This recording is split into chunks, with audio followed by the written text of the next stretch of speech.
our guest is here. Woo! I'm happy to be here. Oh, thank you, guys. She didn't really have time to do her makeup and everything, but I told her that she still looks flawless, okay? And to be honest, it's not really about the looks today, even though me, I'm all glammed up.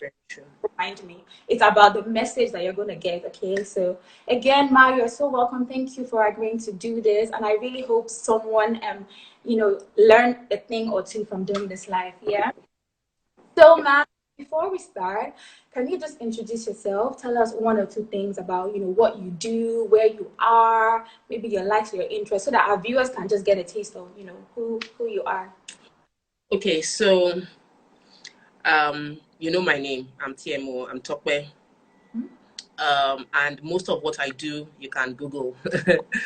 uh, what you probably wouldn't see on Google is that I am Holy Spirit powered. So I have a very, very. I want to. I think that we're going to a point where if the devil is raising what they do, the people that support the devil are raising what they do, then we as Christians must raise what we do. And if I know that my life is nothing without Jesus, so every time I introduce myself, I'll be like, okay, so this person you're saying is powered by Jesus. This person you're saying is powered by God. This person you're saying is powered by the Holy Spirit. So for me, that is key to every introduction. Also, I'm one that doesn't like to be boxed. So you cannot, honestly, you can't, don't restrict me. Don't, because right now everybody is now calling Tope the confidence lady, but there is a whole lot more to me than that. Yes, I do talk about confidence. I am preaching confidence right now, but I do a whole lot more. And so at the core of me is don't be boxed, don't be limited, don't allow anybody reduce what you're capable of doing. So I'm happy to be here. I couldn't do my makeup, but it's good. Don't worry. Fine. Guys, just let her know that she still looks flawless. It doesn't matter. We still love her. Thank you. We're all flawed. So at the end of the day, honestly, at the end of the day, flow. Exactly, definitely. To be honest, I won't even lie. Let me be honest with you guys. I didn't even want to put on a lot of makeup as well, but my friend was over and she was like, "I'm doing your makeup. I don't care what you say." So yeah, guys, she's just she's just very humble and everything. But let me brag. Let me brag a little on her behalf, okay? So TMO, she's actually a mom of three boys. Hey, clap! Please clap for her. A mom of 3 boys. Hey. She has our own beauty studio, which is called Ewa Bella. You can check out her page after this live, not now. You can check out her page. And also, she's a co-host at TVC. Like, that's just so amazing, Ma. Thank you so much for deciding to join us here. So I'm watching the time and everything. We don't want to exceed our time and not get to the point. So I'm just going to get straight into it. So again, just to remind everyone that's just joining now, we're talking about sexual abuse. We're speaking on the rape culture in our society. And most importantly, we're talking on advice for young people and for parents. And I think that's the area, I feel very passionate about, for young people and for parents, So anyway, let's just start by asking you, Ma, why do you think people even rape in the first place? Why would you say people rape? So for me, rape happens because people feel they can get away with it. Rape happens because, number one, people can get away with it. Number two, people lack self-control. So people that rape are those that can't control themselves, number one, and they know when they do it, they will get away with it. No accountability with it. No accountability. Nobody. If I know I'll get punished, if I know I'll get castrated, I probably would not rape. If you ask anybody that has been, that is a perpetrator of rape, if they know that once caught, they will get castrated or spend the rest of their life in prison, they wouldn't go ahead and carry out rape. So more often than not, people do rape because one, they can't control themselves, and two, they know when they do it, they get away with it. Most importantly, they've done it once or twice and they've escaped. So when you do it once or twice and you've gotten free, it just like, it's one of those things, Joe. There was a viral video that a guy that has a shop was saying that the girl had always been coming, that the girl just they enter in eye, the girl they enter in eye. And that was an excuse for him to go in and rape the girl. And it was like he just wants to show the girl lesson, that the girl was just coming and the girl was flaunting. What I hear is the sense of entitlement, where a man feels, I want this girl, I can't have her, but if I do anything, I'll get away with it. So Wow. for me, that's the real reason rape happens. Lack of self-control and lack of justice in the system. Definitely, definitely. I mean, because people would say like, when you know that, okay, you're going to hurt someone, when you know the consequences, why would you still go ahead? You know, I was watching this kind of crime show a while ago, and they were talking about, a psychologist was talking about the mind and the thinking, you know, behind, you know, raping and all this kind of stuff. And the psychologist was saying that a rapist is someone who actually doesn't have a normal brain. Because he was saying that normal people, when you think about doing something bad, you automatically stop. Something stops you in your brain and tells you, okay, you've gone too far now with this idea, you cannot execute it. But people who are, you know, rapists and pedophile and abusers and all this kind of stuff, he was saying that there's something in their brain that actually doesn't switch off. You know, that thing that most people have that stops them from doing bad things, it's not there. It's just gone. You know, I mean, this is not to justify, you know, abuse. No, but we're creatures of habits. Yes. So if that thing was gone the first day and you get arrested and there was a repercussion, that repercussion will stop your brain from carrying out the same action. So if my brain refuses, when I land within Ireland and I see I feel the urge to pee, and somewhere in my brain, because the person is not normal, the person just goes and pees because the person is not normal. What will happen? The person gets arrested and punished. That would put a block to that feeling of I want to do anything I want. For me, the real reason this thing happens is because there isn't enough deterrence. Of course, there are people that have mental problems, and we can't wish away mental problems, but I think that as a society, if we come across strongly with enough deterrence, we won't try it. So the average Nigerian that pees on the road, you see the men that pee everywhere on the road, they land in a developed country and their brain resets immediately because there is a system that prevents them from carrying out their wrong actions. So when you have a system that prevents you from carrying out your wrong actions, it might not entirely wipe out the wrong action, but it will reduce the number of those things happening. Yes, definitely, definitely. So that's so true, because I hear when I watch some of these stories and they say things like, oh, we're going to let the person go because they had a psychological issue or something. I feel like it's unfair, We're excusing it. And as long as you excuse rape, it will continue. As long as you put the blame, which is what has been happening in Nigeria, in Africa. When rape takes place in Nigeria, they'll say, what was the girl wearing? Oh, no. What did she do? She was leading the man on. As long as you're giving those excuses, you are giving permission to the man who carried out this action to continue doing what he was doing. So definitely, definitely. Like, just to touch on what you said, Ma, I've heard a lot of people say, oh, she deserves it, she was wearing this, she was wearing that, she should have been more covered up and things like that. There's no justification. You cannot justify rape. That's just the honest truth. There's no way. I don't care, and I know it sounds harsh. If somebody has a psychological issue or something, we cannot justify it. Okay?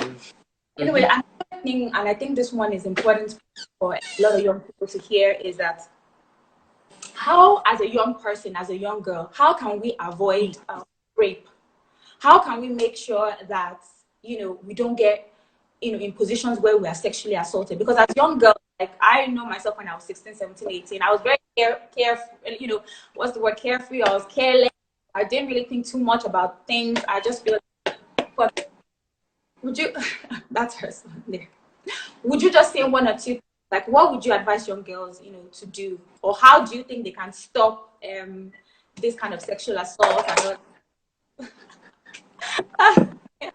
My son wants to say hi. He wants to be in the video by force. Anyway, I hope you heard my question. So how can we... I heard your question. Yeah.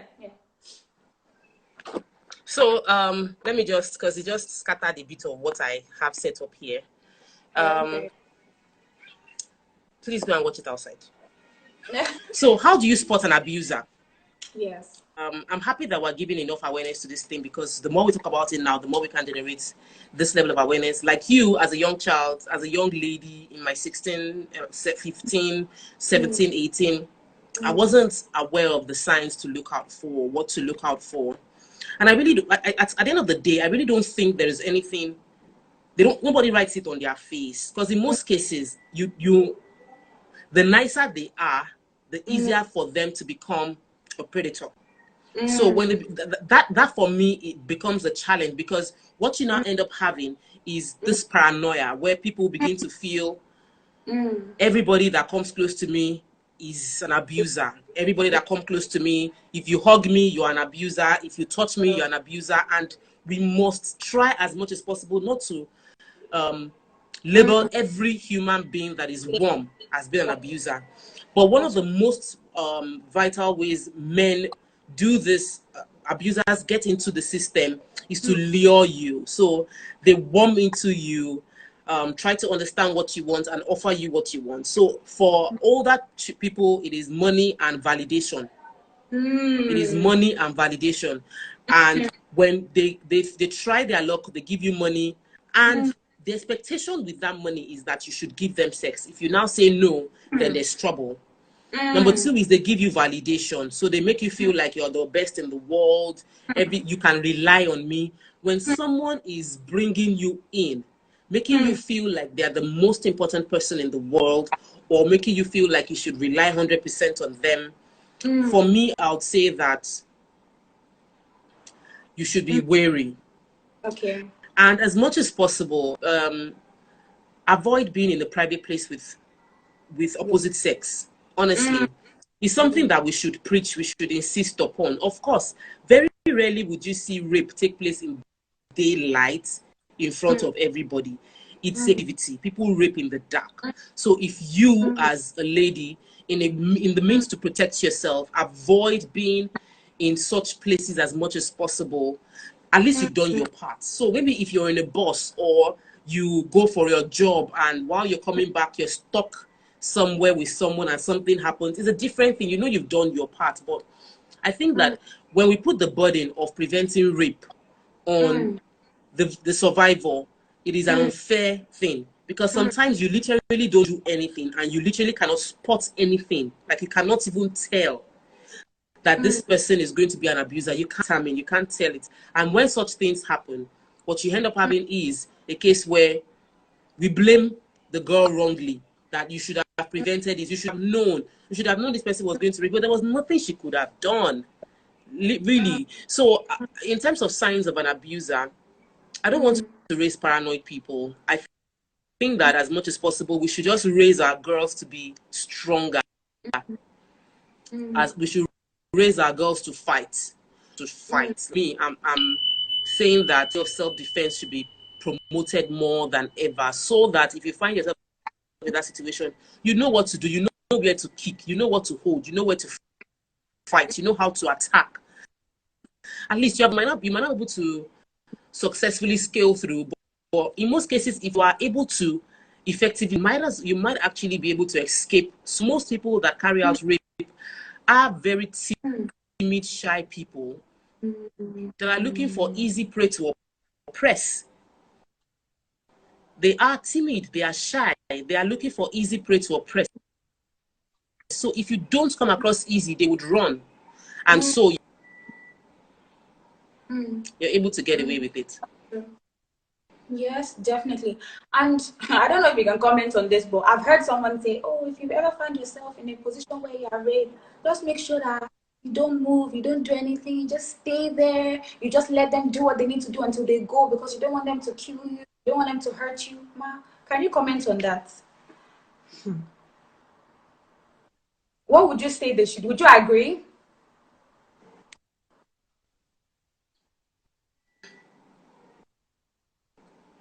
I can't preach being docile. I'm not a docile person. I can't preach being docile. So for me, I've been in a rape situation a few times, and each time I fought my way out and I didn't get raped. So based on personal experience, I'm not a professional. Based on personal experience, I'll say you fight. I'll say you fight because I've done it and it worked for me. I have fought and I fought my way away. So Yeah. And let me make it more practical. Okay. And Okay. there might be many things. There was a time in my house, I was living with my parents, and I was sleeping off in the living room. And we had a robbery someone came into our house to rob us. And the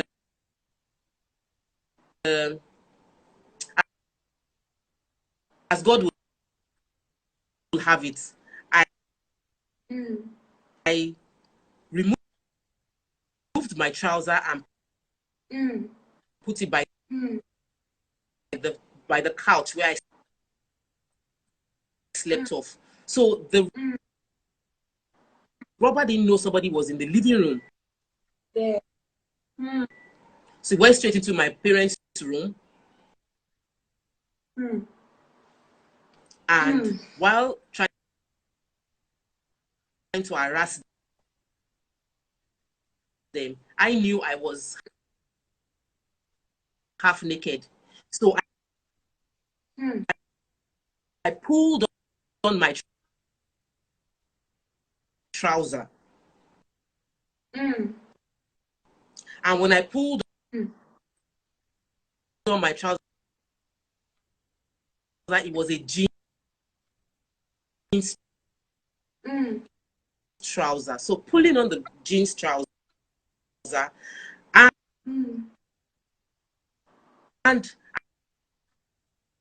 I had my shirt on. I was dressed. Okay.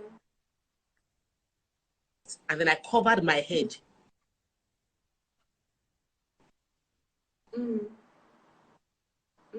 With the Sorry, my back, guys. Right. like because I felt that this line might not be good, I quickly recharged my second phone just so that I don't have issues of data. And the one I recharged as a backup, as in as the main one that I felt would be good, is the one that was having issues. So quickly reiterate, I don't believe that anybody about to be raped should lie down quiet. I believe you should fight. I have been in rape situations, not once, not twice. Fight back, defend yourself. Because Definitely. except somebody has a gun to your head, if they have a gun to your head, if I'm not lie down flat, I'm going to be praying and cursing and praying and cursing. You can do any, you will not hold my mouth. Do you understand? That's the very minimum. You won't hold my mouth down. I'm going to pray, I'm going to curse, I'm going to fight. So if you are in a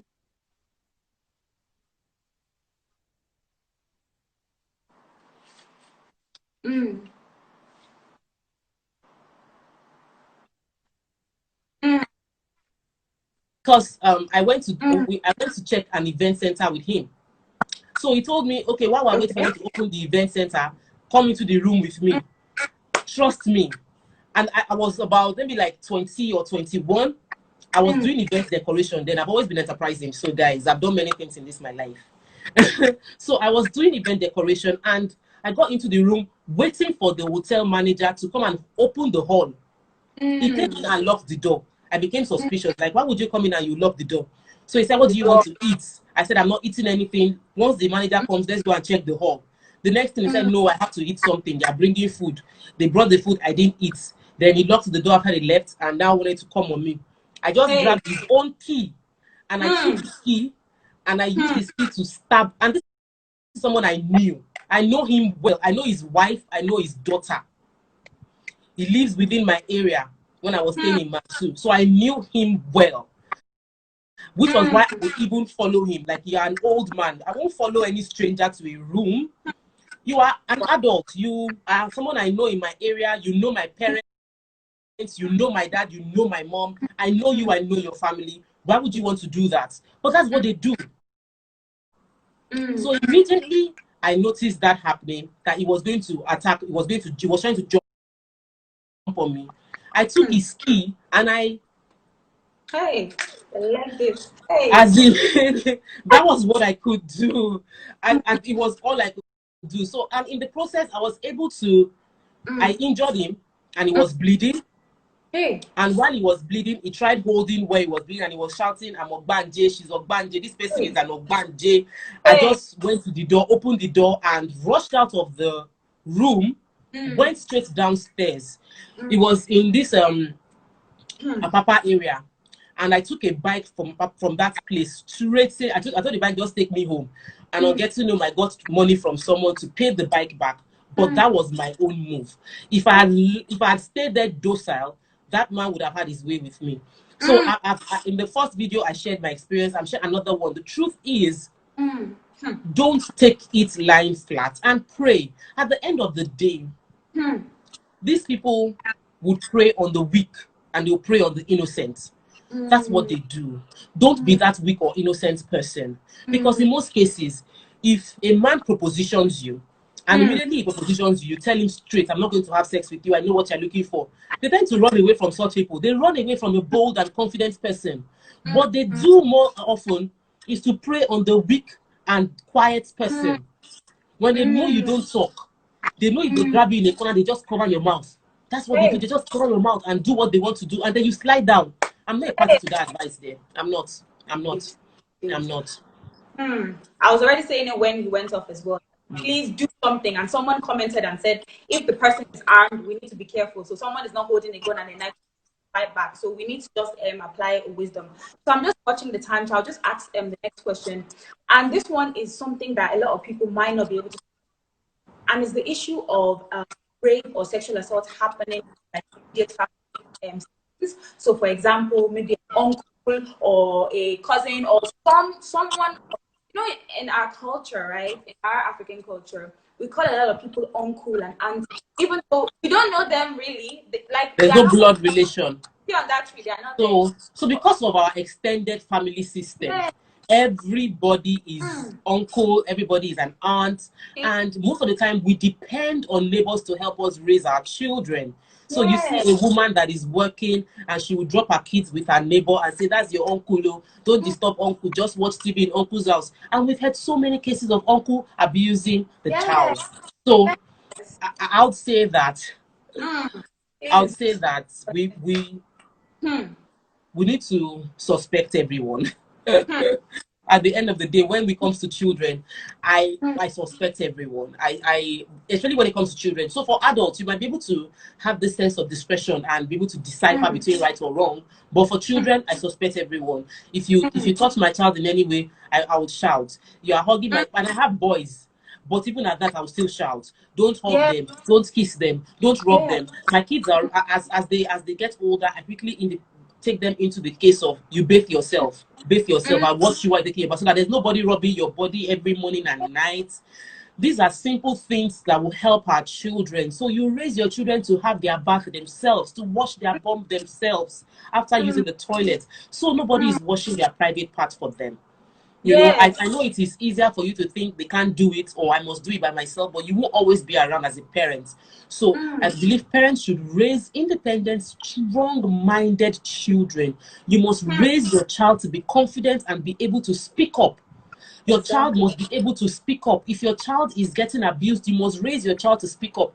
No, uncle, don't touch me there. Or no, uncle, don't touch me there. Or no, auntie, don't touch me there. No, auntie, you cannot kiss me on my lips. You can only kiss me on my cheek. So we raise our children like that. Raise your children to bathe themselves. Raise your children to take care of themselves, their basic private needs. That's where you can reduce the opportunity for them to fall prey to abusive relatives and people around. So even if we've had cases of stepfathers and stepmothers doing stuff, so please just be careful and suspect everybody. Yes, definitely. And just to add on that, I have got a resource. If you're watching this, you have a little 2-year-old, 4-year-old, or or even if you have siblings that are younger, I found a resource that can actually help parents. So if you just DM me, or I'll put it somewhere on my page after this live, and basically it goes through this whole like how the abuser kind of starts with your child. So starts with things like start prepping them, telling them things to the point where they end up abusing it. The resource, it kind of guides the whole thing, and it gives you some advice as a parent. What should you say? How should you ask? How should you talk about sexual assault and all that to your child? Because you can't, you have to age appropriate as well. So anyone who's watching this and you've got your kids, you can DM me, and I can just a link, just check it out and all that kind of stuff.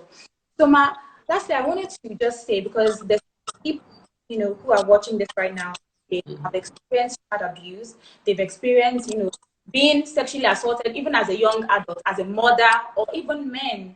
Like I posted a story on my Insta 8 days ago, or was it yesterday? A grown man was telling the story of how his basketball coach like assaulted him. I was so disgusted when I saw it. So it happened. So I wanted to just tell anyone watching this right now who they've been raped as a child or as an adult. What would you tell them, to do? And I want to speak on like the mental aspect of it as well. How can they come back from the whole, and also to speak on maybe the medical aspect. So God forbid you are watching this and you find yourself in a situation where you've been raped in the future. What are the things that you should do emotionally and also medically? So anybody that we pray it doesn't happen, but if you're a Amen. victim of rape in Nigeria, the first thing you do is go to the hospital. You go to the hospital or you go to a police station. Now there is something that they do. They have to administer a rape kit. If you take your bath, if you wash yourself, you contaminate the evidence. If you wash yourself, if you take your bath, your evidence is contaminated. You can't prove the case anymore. So if a rape case takes place in Nigeria, the moment it takes place, you go to the hospital. Not take your bath, not wash yourself, not change your clothes, go to the hospital. That way they can preserve whatever evidence is on your body, because they say your body at that moment is a living evidence, and that it is your body they are going to use to prove or find out specifically who carried out the rape on you comprehensively. If you tamper with the evidence, you can't prove the case. It becomes your word against his word or your word against her word. So that's number one on the physical perspective. Go to the hospital. Number two is you must log in your case. Many times we think, I can't deal with this, I can't deal with this. Make it formal, not because of you, but because of the next victim. Make a formal complaint. If you don't make a formal complaint, somebody else around you might become a victim of this same person. So you are not, you're speaking up not just for yourself, you're speaking up for every other victim that might come. That your speaking up will prevent them from becoming a rape victim. Number three, psychologically, I say, don't be shy about speaking up. You are not the victim. You survived an ordeal. So speak up. Share the story with trusted people, not with those that would tell you, you must have caused it. You must have caused it. You don't share with such people. Share with people that have the mindset to encourage you and motivate you. Reach out to maybe a pastor or your imam or a big educated aunt, someone enlightened that you can bounce off and you can pour out your heart to, because it's important for you to express the emotions. You would feel frustrated, you will feel dirty. Many sexually abused people feel like they caused it. So there's this feeling like that they're dirty, they did something wrong, they did something to deserve this. I say that if you are in that kind of situation, go straight to express yourself to someone, if not your parents, because sometimes parents don't know how to handle this thing. They are so shocked, they overreact. So your parents might be the wrong person to talk to. Your friends might be the wrong person to talk to. They'll be like, you that you're always wearing micro milli everywhere. Is all this your micro milli you're wearing that cost it? Those are not the kind of people you talk to. You ensure that when you want to speak up, you are speaking up and talking to people who can offer you solace and offer you counsel and offer you help, like your religious leaders and all of that. And finally, forgive yourself. Yes, sometimes genuinely there are things that the survivor did. Like imagine if I was raped in that hotel room. In that hotel room, I'd have felt that, Tope, you used your 2 legs to walk into an hotel room with a man. Shouldn't you know better? I would blame myself. But if that had happened, it wasn't my fault. It was, I went with a man, I knew his family, I knew his house, I knew his children. He looked trustworthy. I'm not the one to blame. He's the one to blame. Any rape victim should realize you are not responsible. The person is responsible. Yes. The person that carried out the rape is responsible. So don't carry the burden or the guilt that maybe you did something that led that person on, or you should be responsible for that action. Or maybe you feel like, oh, I was so stupid. Oh, I was so dumb. I shouldn't have done something like that. No, you were not dumb. You were like a normal human being, and that person was an abnormal human being who carried out something abnormal on you. And if you're able to put it in perspective like that, you'll be able to forgive yourself and move on. Many people become averse to sex. They become prudish. They become like they see themselves as undeserving of love because they've gone through rape. Totally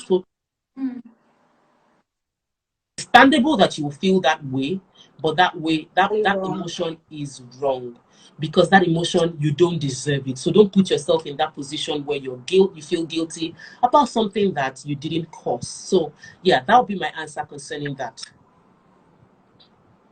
Definitely, that's a wealth of knowledge there. I hope you guys really got that. Someone is asking here, so I'll just go into some questions, if you don't mind, just because of time. The first one, I think someone is saying here, at what age can kids bathe themselves? So you can answer that one. You've got 3 kids. At what age can kids bathe? Okay, so yeah. It depends on how early you introduce them to it. Some start from like 5. I started from 7.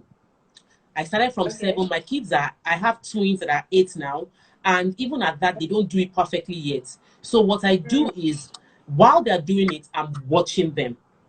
Wash your body, wash your armpits, wash your arms, wash your feet, wash your leg, wash your private part. So I am educating them, and I've been doing that consistently.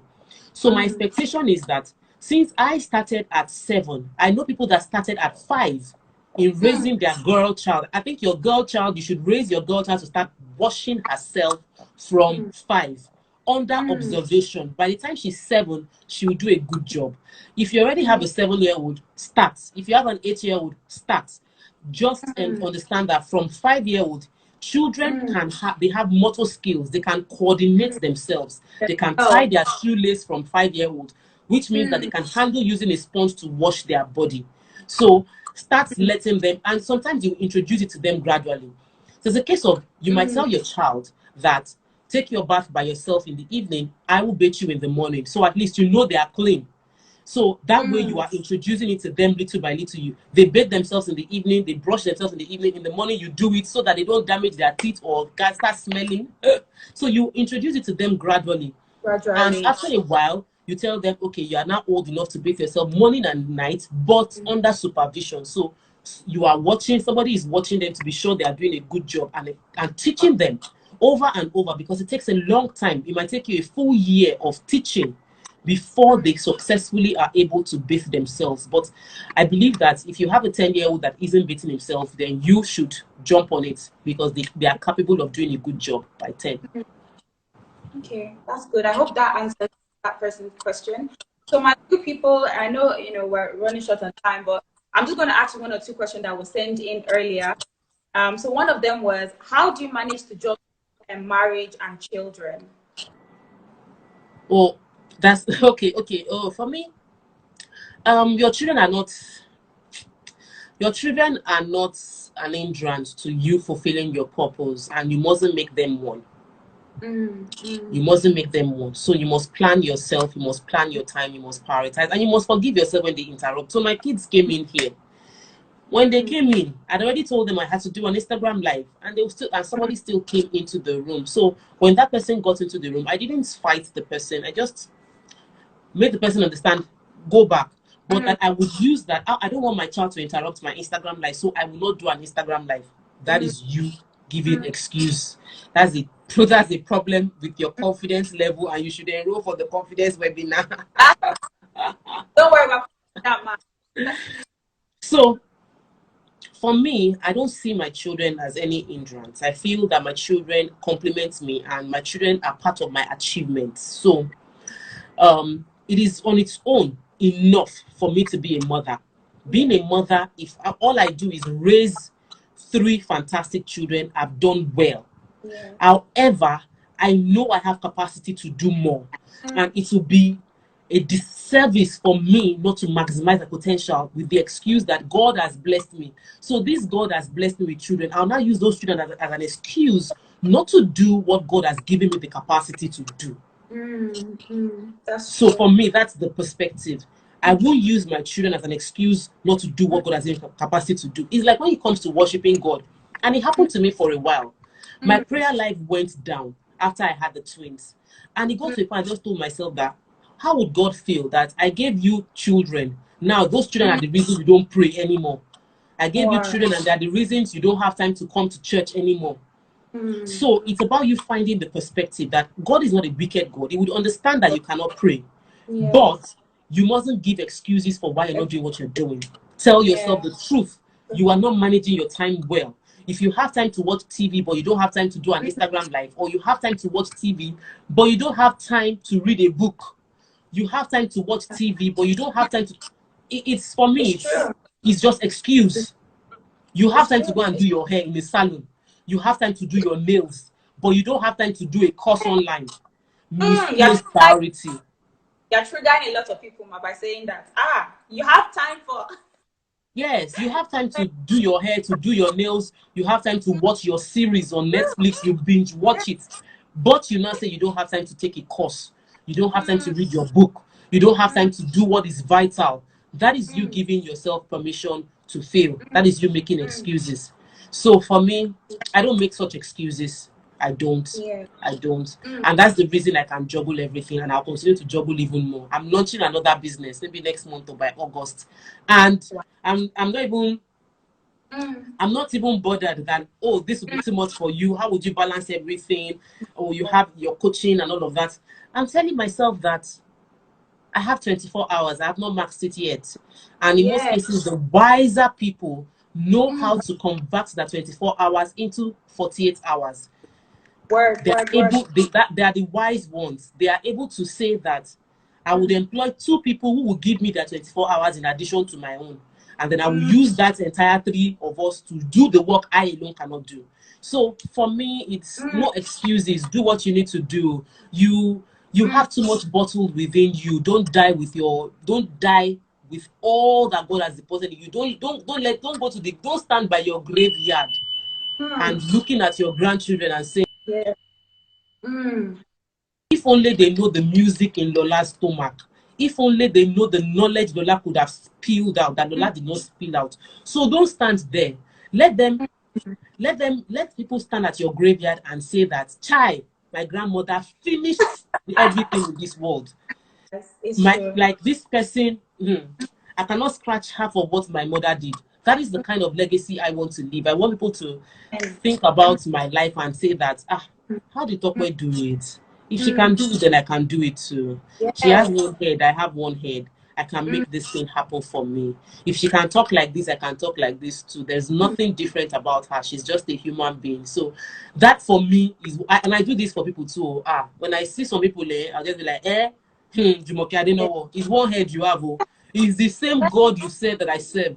If the Holy Spirit that works in you, that works in me, the same Holy Spirit in you is the same Holy Spirit in me. If the Holy Spirit can be giving revelation, then the Holy Spirit will give me revelation too. If He can give you divine blessing, then the Holy Spirit can give me divine blessing too. So I am not demotivated by somebody's success. I use it to inspire myself, and I enter prayer zone and work harder. That for me is how I do it. Word.